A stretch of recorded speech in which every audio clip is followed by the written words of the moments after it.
Hello everyone, welcome back to my channel study bus. I hope आप सभी अच्छे होंगे और खैरियत से होंगे। तो आज मैं आपके लिए एक नया सब्जेक्ट लेकर आई हूँ जो कि हमारा है रंगमंच। ये एनईपी यानी कि हमारी जो न्यू एजुकेशन पॉलिसी बनी है 2020 में, उसके हिसाब से ये हमारा नया सब्जेक्ट जुड़ा है जो कि सोल वाले स्टूडेंट्स के लिए भी है और बाकी अदर्स के लिए भी हमारा ये है। जैसे कि BA ऑनर्स के लिए भी ये सब्जेक्ट चुना गया है। तो ये नया सब्जेक्ट है, लेकिन हार्ड सब्जेक्ट भी है, लेकिन ज़्यादा टेंशन लेने की ज़रूरत नहीं है। हम अच्छे से कवर करेंगे। मैंने अपनी वीडियो के अंदर सबसे ज़्यादा जितने भी इजी वे होती है, जितने भी आसान तरीका होता है समझाने का, उसे यूज़ किया है। क्यों? क्योंकि इसके अंदर जितने भी शब्द हैं वो इतने ज़्यादा कठिन है, इतने ज़्यादा मुश्किल है कि उनको समझना बहुत ज़्यादा मुश्किल बच्चों को हो रहा है। उसकी बात को ध्यान में रखते हुए मैंने इसको अच्छे और सरल शब्दों में कन्वर्ट किया है। तो मैं इसको चैप्टर को आज हम पढ़ेंगे जो कि रंगमंच है। हमारी मतलब बुक है हमारी रंगमंच, और इसके अंदर हम इकाई 1 को करेंगे, इकाई 1 के चैप्टर 1 को, जो कि है भरत मुनि कृत नाट्य शास्त्र। मतलब जो भरत मुनि थे उनका जो नाट्य शास्त्र था। अब सबसे पहले हमारे को ज़्यादा कुछ पढ़ने से पहले हमें नाट्य शास्त्र के बारे में पढ़ना है। तो हमें जब भी हम कोई चीज़ पढ़ते हैं तो हमें उसके बारे में पता होना चाहिए कि हम पढ़ने क्या जा रहे हैं। तो हमारा सबसे पहले है कि नाट्य शास्त्र होता क्या है। हमारे चैप्टर का नाम यही है कि भरत मुनि कृत नाट्य शास्त्र। तो नाट्य शास्त्र के बारे में पढ़ते हैं कि भरत मुनि का नाट्य शास्त्र क्या है। तो हम पढ़ते हैं नाट्य शास्त्र। अब नाटक के संबंध में शास्त्रीय जानकारी को नाट्य शास्त्र कहते हैं। अब क्या है, अगर हम सरल शब्दों में जाने तो जब नाटक के बारे में हम कोई भी जानकारी प्राप्त करते हैं जो कि शास्त्रीय रूप से हो, जो कि हम शास्त्रीय रूप में जानकारी प्राप्त करते हैं, उसे हम कहते हैं नाट्य शास्त्र। मतलब नाटक के संबंध में शास्त्रीय जानकारी को नाट्य शास्त्र कहते हैं। कि नाटक के बारे में जानना, जो भी हम सीरियल देखते हैं या फिर नाटक देखते हैं, नुक्कड़ नाटक या फिर कोई भी, तो उसके बारे में जब हम शास्त्रीय ज्ञान करते हैं कि आखिर उस शास्त्रों के दौरान इसमें क्या क्या था, क्या नहीं था, क्यों बना नाट्य शास्त्र, आखिर है क्या चीज, उसको हम कहते हैं नाट्य शास्त्र। नाटक के संबंध में शास्त्रीय जानकारी को नाट्य शास्त्र कहते हैं। इस जानकारी का सबसे पुराना ग्रंथ भी नाट्य शास्त्र है। अब जब ये नाट्य शास्त्र तो हो गया जो कि नाटक के संबंध में हमें जानकारी मिल रही है, शास्त्रीय जानकारी, लेकिन जो हमारा सबसे पुराना जो ग्रंथ था उसका नाम नाट्य शास्त्री था। क्या नाम था उसका? नाट्य शास्त्र, जिसके रचयिता भरत मुनि थे। अब जो कि भरत मुनि थे एक बड़े ही महान रचयिता थे, जिन्होंने कि क्या लिखा, एक नाट्य शास्त्र लिखा। मतलब कोई भी नाटक किस तरीके से बनना चाहिए, उसके अंदर किस किस चीजों का प्रयोग करना चाहिए, कैसे कैसे एक नाटक सही ढंग से प्रस्तुत होना चाहिए, बनना चाहिए, इसके बारे में जब हम जानकारी देते हैं तो उसे नाट्य शास्त्र के अंदर ही लिखा गया है। और ये किसने लिखा? भरत मुनि ने।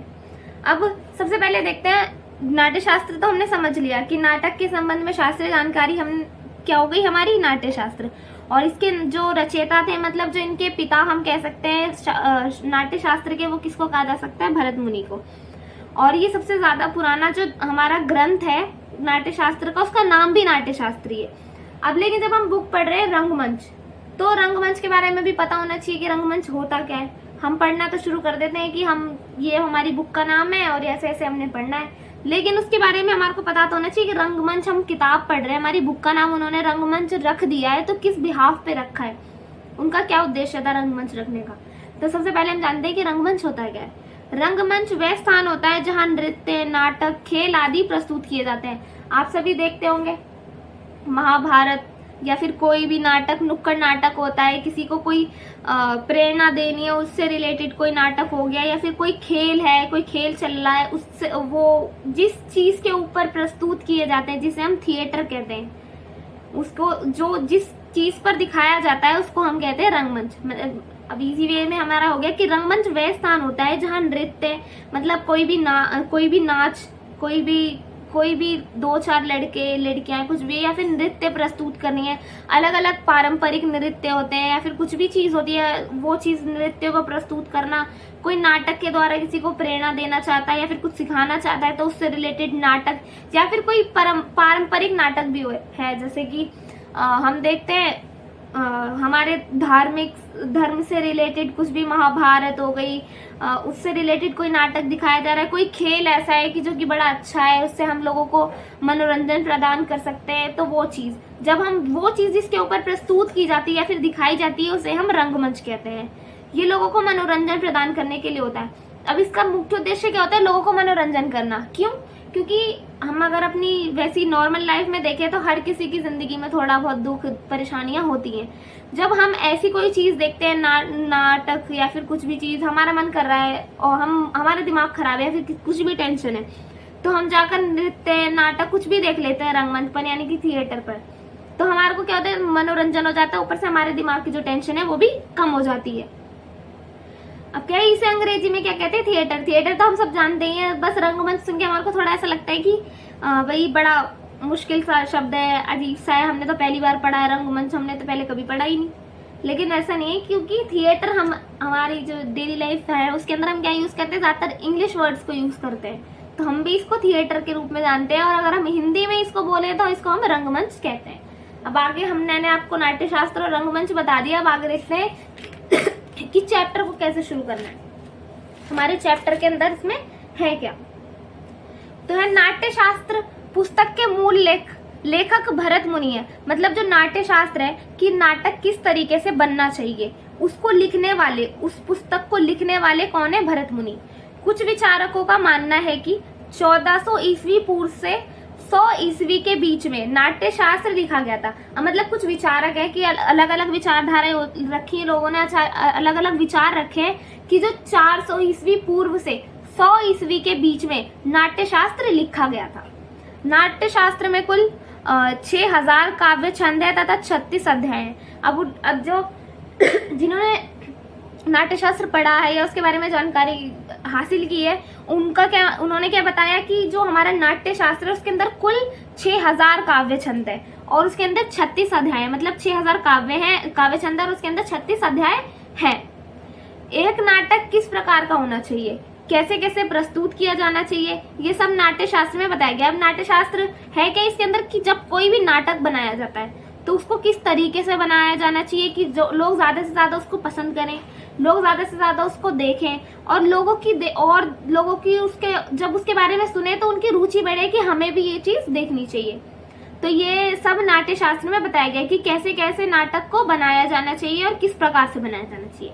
जैसे नाटकीय सूचना, एक नाटक की संरचना और इसे होस्ट करने के लिए मंच का निर्माण, शरीर की गतिविधियां, मेकअप और वेशभूषा, कला निर्देशन की भूमिका और लक्ष्य, संगीत, वाद्य यंत्र शामिल है और कला प्रदर्शन के साथ संगीत का एकीकरण आदि शामिल है। मतलब कि जब कोई भी नाटक बना रहे हैं तो उसको होस्ट करने वाला कौन है, किस तरीके से उसको होस्ट कर रहा है, किस तरीके से वो उसको प्रस्तुत करना चाहता है, क्या क्या दिखाना चाहता है वो चीज, और क्या सूचना देना चाहता है। उसकी कोई भी नाटक है इसके माध्यम से क्या सूचना देना चाहता है, उसकी संरचना किस प्रकार की, वो किस प्रकार से बनाया गया है।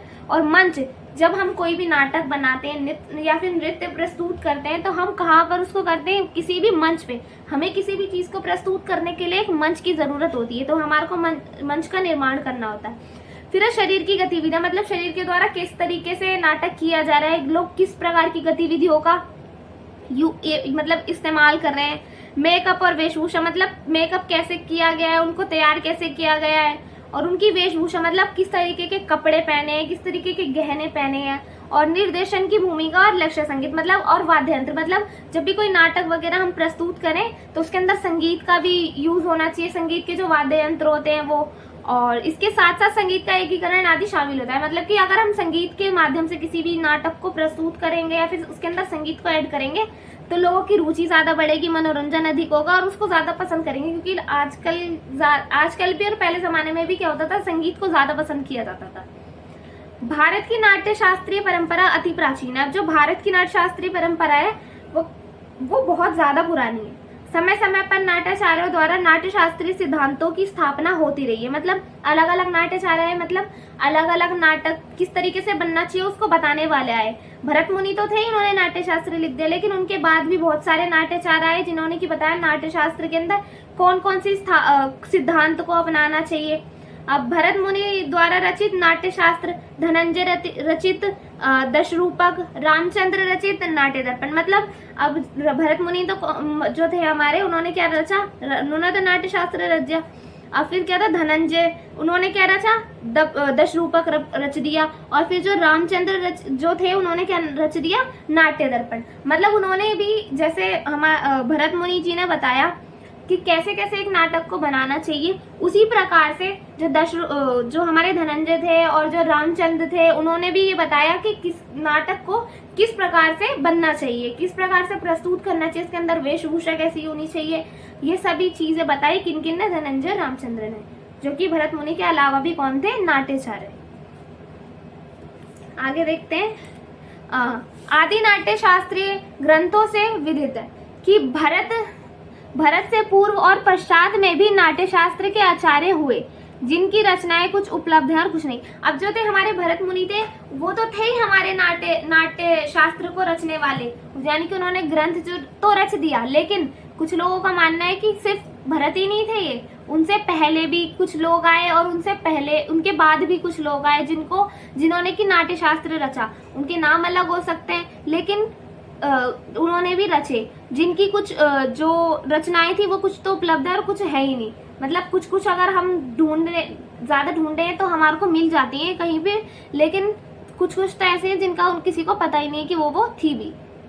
अब किंतु भरत मुनि रचित नाट्य शास्त्र ही एक ऐसा प्राचीनतम उपलब्ध ग्रंथ है जिसमें नाट्य शास्त्रीय सिद्धांतों का क्रमबद्ध निरूपण अति विस्तार एवं सूक्ष्मता से किया गया है। अब अलग अलग लोगों ने लिखा तो सही, लेकिन जो भरत मुनि ने जो नाट्य शास्त्र लिखा वो कैसा था? सबसे प्राचीनतम।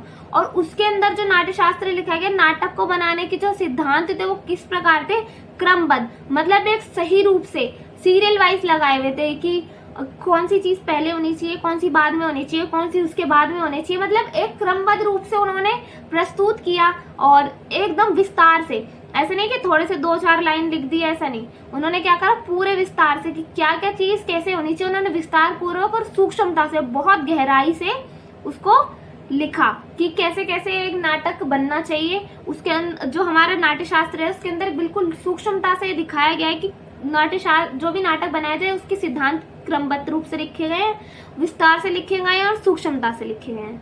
नाट्य शास्त्र के क्षेत्र में इस ग्रंथ का वही महत्वपूर्ण स्थान है जो कि व्याकरण के क्षेत्र में पाणिनि की अष्टाध्यायी का है। मतलब जब हम व्याकरण की बात करते हैं तो उसके अंदर एक पाणिनि की जो अष्टाध्यायी है उसको बहुत ही महत्वपूर्ण स्थान है। ठीक इसी तरह से जो हमारी वो है नाट्य शास्त्र के क्षेत्र में इस ग्रंथ का वही महत्वपूर्ण स्थान है जो कि पाणिनि का अष्टाध्यायी में है। मतलब ये बहुत ज्यादा इंपॉर्टेंट है। किसी भी चीज को जब हम नाटक को बनाएंगे तो हम अगर नाट्य शास्त्र के हिसाब से किसी भी नाटक को बनाएंगे या उसको प्रस्तुत करेंगे तो वो बहुत ही ज्यादा हमारा अच्छा हो जाएगा। और ये बहुत ज्यादा महत्वपूर्ण स्थान रखता है हमारे आज के टाइम में भी। भरत मुनि के पश्चात सभी आचार्य भरत प्रतिपादित नाट्य शास्त्र शास्त्रीय सिद्धांतों पर ही विचार विमर्श करते रहे हैं और यही ग्रंथ उनका भरत मुनि ने अपने नाट्य शास्त्र की रचना नटों को प्रशिक्षण देने के लिए की थी। अब क्या, जो भरत मुनि ने जो भी नाट्य शास्त्र लिखा, मतलब कि नाटक किस प्रकार से बनना चाहिए, उन्होंने जो ये बनाया नाट्य शास्त्र वो किस लिए बनाया था? नटों को प्रशिक्षण देने के लिए। अब नट क्या होते हैं? जो भी हमारा स्क्रीन पर या फिर किसी भी नाटक के अंदर जो किरदार निभाने वाला होता है, अलग अलग किरदार होते हैं। कोई, जैसे कि हम बात करते हैं कि महाभारत की, तो उसके अंदर अगर कोई महाभारत प्रस्तुत करना चाहता है किसी के मतलब जनता के सामने, और वो स्टेज पर है, तो उसको किसी ना किसी इंसान को, एक नॉर्मल व्यक्ति को, किसी एक आम इंसान को ही एक किरदार निभाना पड़ता है कि भाई हम राम बने, हम कोई सीता बनता है, कोई लक्ष्मण बनता है, कोई हनुमान बनता है, तो उनको अलग अलग किरदार निभाने पड़ते हैं। उन्हें ही नट कहा जाता है। जो भी किरदार निभा रहा है उनको नट कहा जाता है। अब जो भरत मुनि थे उन्होंने नाट्य शास्त्र की रचना सबसे ज्यादा कहते हैं कि क्यों की थी कि नटों को वो प्रशिक्षण दे सके। मतलब जो किरदार निभाने वाले, किसी भी चीज का रोल निभाने वाले, उनको वो शिक्षा दे सके। उनके व्याख्याकार आचार्य अभिनव गुप्त का मानना है कि नाट्य का प्रायोगिक शास्त्र सर्वप्रथम भरत मुनि ने ब्रह्मा से सीखा। अब जो है नाट्य शास्त्र जो है उसका मतलब जो सीखा कि नाटक किस प्रकार से बनना चाहिए, वो उन्होंने, उनके जो एक वो थे उनके व्याख्याकार थे, मतलब उनके व्याख्याकार थे आचार्य अभिनव गुप्त। उनका मानना है कि जो भी उन्होंने सीखा शास्त्र, जो भी सीखा, मतलब जो भी था हमारा नाट्य शास्त्र जो सीखा भरत मुनि ने, वो किनसे सीखा? ब्रह्मा से। ब्रह्मा से सीखा, मतलब सीखा किस लिए था? नटों को शिक्षा देने के लिए। और सीखा किससे था? ब्रह्मा से सीखा था। फिर उन्होंने ये शास्त्र अपने शिष्यों को सिखाया। अब जो उनके शिष्य थे ना, जो भी इनके स्टूडेंट्स थे, उनको उन्होंने ये शास्त्र सिखाया। भविष्य में नटों को लाभान्वित करने के लिए उन्होंने इस शास्त्र को ग्रंथ के रूप में भी बना दिया। अब उन्होंने ये जो शास्त्र था, ये पहले शास्त्र था, लेकिन इसको बाद में किस चीज में कन्वर्ट कर दिया? इसमें परिवर्तित कर दिया ग्रंथ में। क्यों? ताकि नट जो भी किरदार निभाने वाले हैं, कोई भी जो भी किरदार निभा रहा है व्यक्ति, वो उससे लाभान्वित हो सके, मतलब उसको उस चीज का लाभ हो सके, उस चीज का फायदा हो सके। उन्होंने इस शास्त्र को ग्रंथ के रूप में बदल दिया ताकि जो भी नट थे, किरदार निभाने वाले हैं, वो इनसे फायदा उठा सके। कालिदास, भवभूति तथा राजेश्वर आदि नाटककारों ने भरत मुनि को एक महान नाट्य भोक्ता के रूप में स्मरण किया है। मतलब जो कालिदास थे, भवभूति और राजेश्वर जो थे, ये जो नाटककार थे, मतलब ये नाटकों को बनाते थे, इन्होंने भरत मुनि को एक महान नाट्य भोक्ता, मतलब कि नाट्य शास्त्र लिखने वाले, उनको एक बहुत ऊंचा दर्जा दे दिया कि भाई बड़े महान थे जिन्होंने कि नाट्य शास्त्र को लिखा। क्योंकि जो कि नाटककार होते, कोई भी नाटक बनाता है तो उसको पहले से ही जब पता होगा कि किस तरीके से नाटक बनाना है, तो वो नाटक को बहुत अच्छे तरीके से, बहुत बेहतर तरीके से बनाने की कोशिश करेगा, जिससे कि लोग ज्यादा से ज्यादा उसको पसंद करें, ज्यादा से ज्यादा देखें। तो इसी वजह से कालिदास ने, भवभूति जी ने और राजेश्वर जी ने क्या कहा कि बड़े महान जो थे हमारे नाटककार थे, मतलब जो नाट्य शास्त्र लिखने वाले थे, वो कौन थे? हमारे भरत मुनि जी। उनका नाट्य शास्त्र केवल एक पुस्तक नहीं था। अब उन्होंने क्या कहा, जो कालिदास थे, भवभूति जी थे, राजेश्वर जी थे, उन्होंने क्या कहा कि इनका जो नाट्य शास्त्र था, ये है तो एक पुस्तक, लेकिन उनका जो नाट्य शास्त्र वो सिर्फ एक पुस्तक नहीं है, बल्कि सदियों तक बनी रहने वाली एक जीवंत परंपरा है। मतलब कि जब आने वाली पीढ़ियां जो होंगी, वो इसको इस तरीके से लेंगी कि इसके अंदर जो भी चीज लिखी हुई है उसको अपनाएंगी कि किस तरीके से नाटक को बनाया जाना चाहिए। तो इसीलिए उन्होंने कहा है कि नाट्य शास्त्र केवल एक पुस्तक ही नहीं, बल्कि सदियों तक बनी रहने वाली परंपरा है, जो कि लोग, आने वाली पीढ़ियां भी उसको अमल करेंगे और उसको अपनाएंगी। भरत मुनि ने रंगमंच को एक परिवर्तनशील माध्यम माना है। अब क्या है, भरत मुनि जी ने क्या कहा, रंगमंच जो है कि हमारा थिएटर है, वो एक परिवर्तनशील माध्यम है, कि उसके अंदर चेंज होते रहते हैं। नाटक का आधार लोक है। अब जो नाटक होता है उसका आधार क्या होता है? लोक मतलब लोग, जो भी हम है, जनता, यानी कि उनको कहते हैं लोग। और लोग निरंतर परिवर्तनशील है। लोग परिवर्तनशील है क्योंकि उनके अंदर परिवर्तन होते रहते हैं। हर इंसान सेम तो नहीं रहता, कोई ना कोई उसकी स्थिति में चेंज हो जाता है, कोई उसके रंग में, रूप में चेंज हो जाता है, या फिर सामाजिक स्थिति, हर चीज में उसके में परिवर्तन होता रहता है। तो नाट्य भी स्थिर कैसे हो सकता है? जब इंसान की स्थिति नहीं सेम रह सकती, तो भाई नाटक कैसे एक जैसा रहेगा? उसकी स्थिति भी बदलती रहती है, वो स्थिर नहीं रहती। हो सकता है नाट्य शास्त्र को लोक नाट्य के 3 प्रमाणों में से एक कहा जाता है। अब जो क्या है, नाट्य शास्त्र क्या है? लोक के जो नाटक के जो 3 प्रमाण है, उनमें से एक माना जाता है। मतलब इसको एक बहुत ज्यादा ही महत्वपूर्ण स्थान दिया गया है। भरत मुनि ने नाट्य के लिए वेद को भी एक प्रमाण माना है। अब क्या है, भरत मुनि क्या कहते हैं, नाटक के लिए वेद भी एक प्रमाण है। और नाटक को उन्होंने 4 वेदों के अतिरिक्त 5वां वेद कहा। उन्होंने क्या कहा कि 4 वेद है, और जो 5वां वेद है वो कौन सा है? नाट्य शास्त्र। मतलब नाटक को किस प्रकार से बनाना चाहिए, अतिरिक्त इसको क्या कहा है? 5वां वेद कहा है। भरत मुनि की परंपरा से रस ही नाट्य का प्राण है। अब क्या है, कोई भी नाटक है तो उसका प्राण, मतलब उसका जो मेन पॉइंट है, मतलब कि किस आधार पर होना चाहिए नाटक, वो क्या है? रस। रस तो आपको पता ही है कि किस प्रकार से होना चाहिए। करुण रस है, श्रृंगार रस है। अगर जहाँ पर प्रेम की भावना आ जाती है, श्रृंगार रस हो जाता है। कि अगर कोई भी नाटक प्रस्तुत किया जा रहा है तो वो किस श्रृंगार रस पर बेस है? करुण रस पर बेस है, वीर रस पर बेस है, या फिर किसी भी जो हमारा किसी भी नाटक की परंपरा का क्या है? रस हमारा प्राण होता है। क्यों? क्योंकि उसी से पता चलता है कि नाटक किस चीज के ऊपर बनाया गया है। प्रेम के ऊपर है, साहस के ऊपर है, वीरता के ऊपर है, किसी भी चीज के ऊपर है वो चीज। हाँ, रस के बिना नाटक में कुछ घटित नहीं हो सकता। मतलब रस के बिना कोई भी घटना घटी ही नहीं जा सकती, क्योंकि हर सिचुएशन में, हर चीज के अंदर रस आता ही है। हमारी भावनाएं किसी के लिए कैसी हो रही हैं, हम क्या सोच रहे हैं, हमारे मतलब प्रेम भाव आ रहा है या कुछ भी सॉफ्ट हो रहे हैं हम किसी के लिए, दया भाव उत्पन्न हो रहा है या फिर कुछ भी उत्पन्न हो रहा है, तो हमारा जो भी कोई भी नाटक है या फिर कुछ भी चीजें हमारी बिना रस के बेकार है, बिना रस के वो घटित हो ही नहीं सकती। रस की सृष्टि तथा उसके आस्वाद दोनों के लिए हृदय की शुद्धि एवं पवित्रता आवश्यक है। अब क्या है, रस की सृष्टि तथा उसके आस्वाद, जो रस जो भी होता है उसकी जो सृष्टि और उसके जो आस्वाद है, दोनों के लिए हृदय की शुद्धि और पवित्रता जरूरी है। मतलब रस किस प्रकार से प्रस्तुत किया जा रहा है, कौन सा रस है, हम कुछ कैसे पहचान पाएंगे कि हमारा हृदय जो है, हमारा दिल है वो बिल्कुल शुद्ध है, बिल्कुल प्योर है और हमारे प्योरिटी है, मतलब पवित्रता है उसके अंदर। ये सबसे ज्यादा इंपॉर्टेंट है कि हृदय की शुद्धि और पवित्रता हो, जिससे कि हमारे को रस की सृष्टि और उसके आस्वाद पता चले। आगे देखते हैं, नाट्य जीवन का अनुकरण मतलब नकल है। अब क्या नाटक क्या होता है, हम देखते हैं आज भी, अगर हम देखें हमने नॉर्मल लाइफ में तो हम ज्यादातर टीवी पर सीरियल्स देखना पसंद करते हैं। कोई भी नाटक हो, स्टार प्लस, जी टीवी, कुछ भी देखो, सोनी वगैरह कुछ भी खोल के देखो, तो ज्यादातर देखते हैं कि हमारे को नाटक देखना पसंद होता है। अब नाटक वो होते क्या है, जो नाटक है वो जीवन का अनुकरण है, मतलब जो हमारे जीवन में घटित होता है, जो भी हमारे जीवन में घटनाएं घट रही हैं उसकी नकल की जाती है।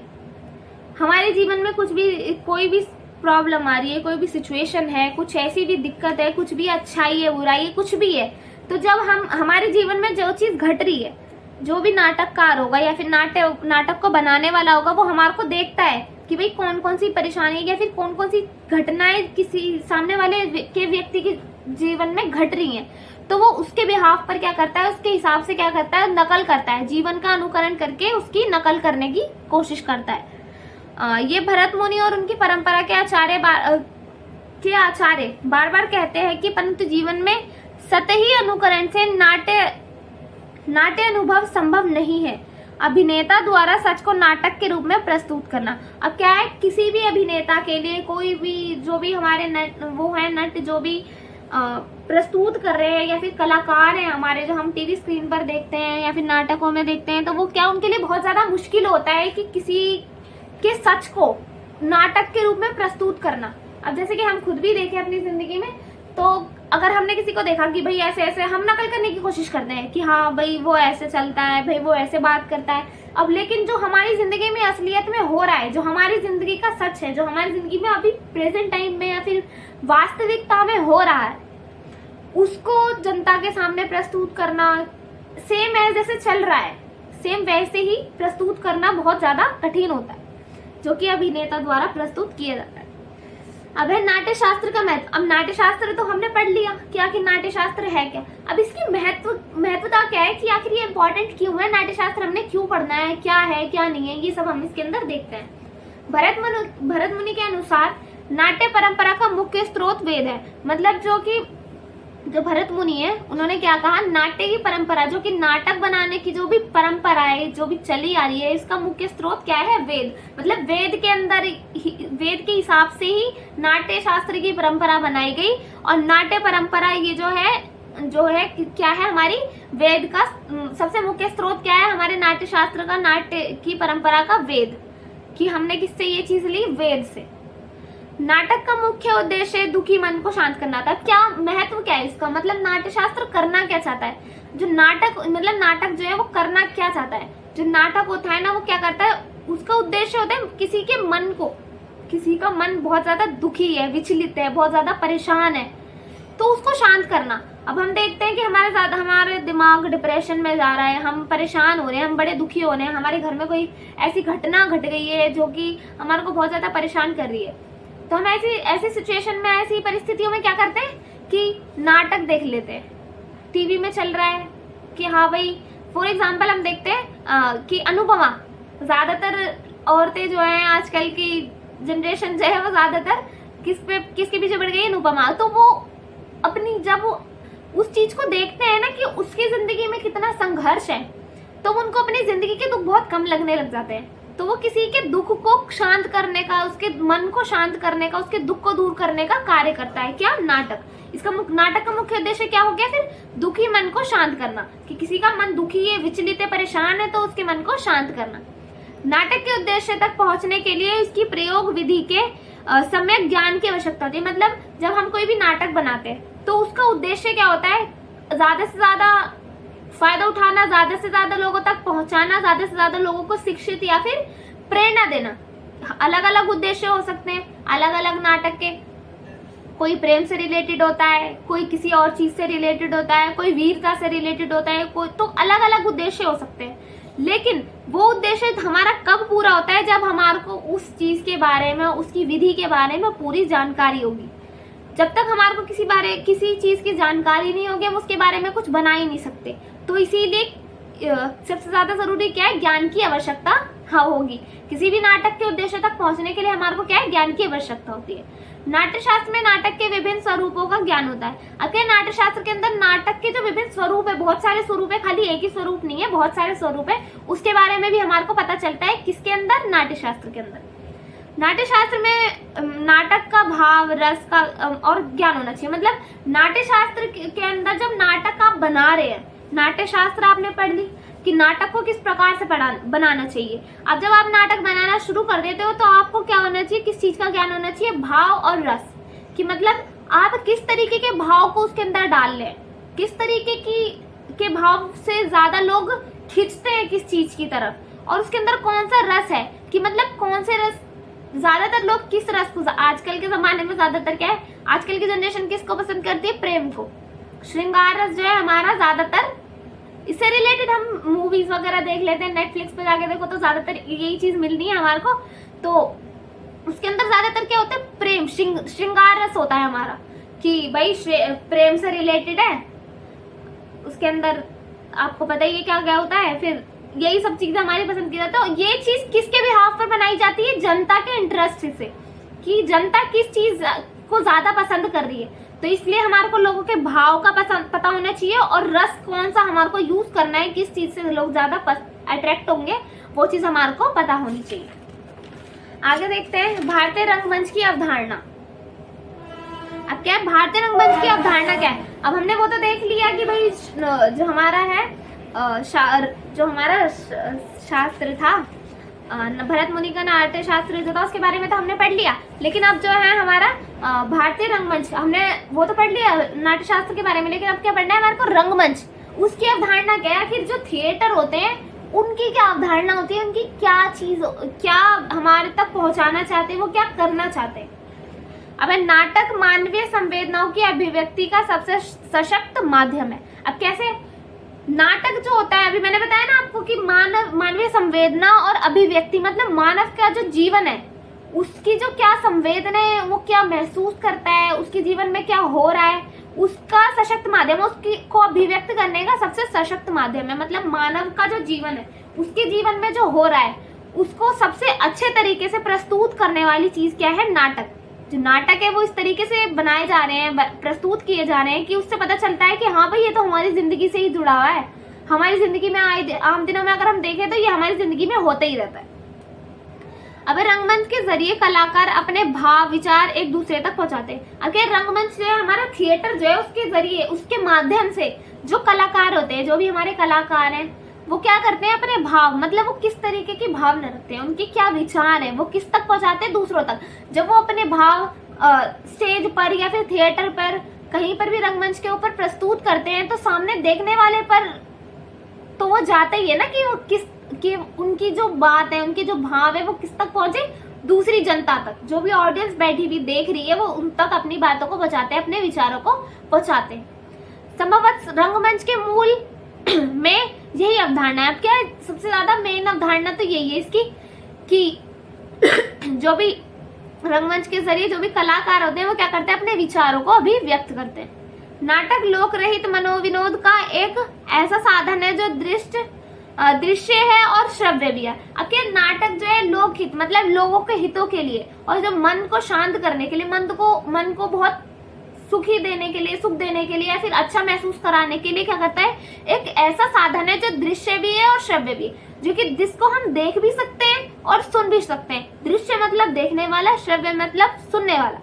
तो जो नाटक है वो लोकहित, मतलब लोगों के हित में तो है, लेकिन ये इसके साथ साथ लोगों को मन को शांति देता है। किस प्रकार से, क्योंकि इसको लोग देखते भी और सुनते भी है। जब हम थिएटर पर जाते हैं, कोई भी नाटक प्रस्तुत किया जा रहा है तो हम देखते हैं कि वहां पे सामने जो भी मतलब लोग बोल भी रहे हैं, वहां पे हमको बोलते हुए दिख रहे हैं, इधर उधर दिखाई दे रहे हैं, क्या कर रहे हैं, वो जो भी कुछ होता है वो हमारे को पता चलता है कि क्या क्या कर रहे हैं, कौन सा कैरेक्टर निभा रहा है, कौन कौन कलाकार कौन सा क्या क्या कर रहा है। तो ये क्या है, दृश्य भी है और श्रव्य भी है। रंगमंच जीवन की घटनाओं को सजीव रूप में अस्थिर करता है। मतलब कि जो रंगमंच है वो जो हमारे जीवन की सजीव, जो भी सच में घट रही घटना है, उनको प्रस्तुत करता है। दर्शकों के सामने घटनाएं वास्तविक रूप से घटित होती है। मतलब जो भी कुछ भी अगर सामने वाले कलाकार अगर कुछ प्रदर्शन कर रहे हैं या फिर कुछ दिखा रहे हैं वो दर्शकों को, तो वो इस तरीके से प्रस्तुत करते हैं कि ऐसा लगता है कि सच में वास्तविक रूप से वो सिचुएशन क्रिएट हो गई है, कि वो घटनाएं घटित हो रही हैं। अगर कुछ ऐसी मतलब हम अगर देखते हैं कि किसी की मृत्यु हो गई, तो उसके अंदर जब हम देखते हैं तो ऐसा लगता है सच में कि हाँ, सच में किसी की मृत्यु हो गई है उसमें, और हमारे खुद ही हम इतने ज्यादा इमोशनल हो जाते हैं और कि हम खुद भी ऐसा देख के रोने लग जाते हैं, क्योंकि हमारे को ऐसा लगने लग जाता है कि भाई सच में ऐसा हो रहा है। वास्तविक रूप से अगर हम देखें तो ऐसा होता नहीं है, लेकिन वो इस तरीके से प्रकट करते, इस तरीके से वहां पर हमारे को दिखाते हैं कि हमें ऐसा लगता है कि हाँ भाई सच में ये घटना घट रही है वहां, जिससे दर्शकों के हृदय में रस की निशाप्ति होती है। मतलब क्या है, अब जब लोग ये देखते हैं तो उनके अंदर क्या होता है, रस पैदा होता है। कोई सा भी रस हो, अगर कोई हंसाने वाला नाटक है तो उनके अंदर हास्य रस प्रस्तुत हो जाएगा, उभर कर आ जाएगा। अगर कोई और सी सिचुएशन है या फिर कोई और सी स्थिति है तो उसके अंदर जो भी स्थिति से रिलेटेड नाटक है वो उनके अंदर वही रस उत्पन्न हो जाता है।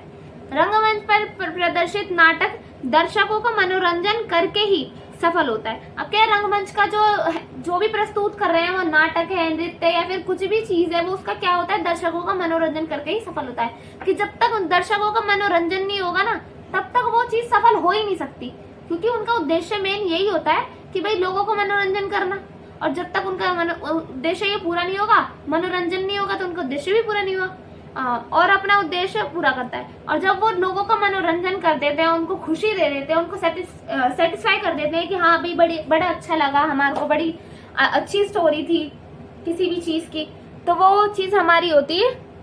इस चीज को वो उनका उद्देश्य होता है, और इसको ही पूरा करके वो बहुत ज्यादा खुश हो जाते हैं, जो भी हमारे को नाटक प्रस्तुत करने वाले।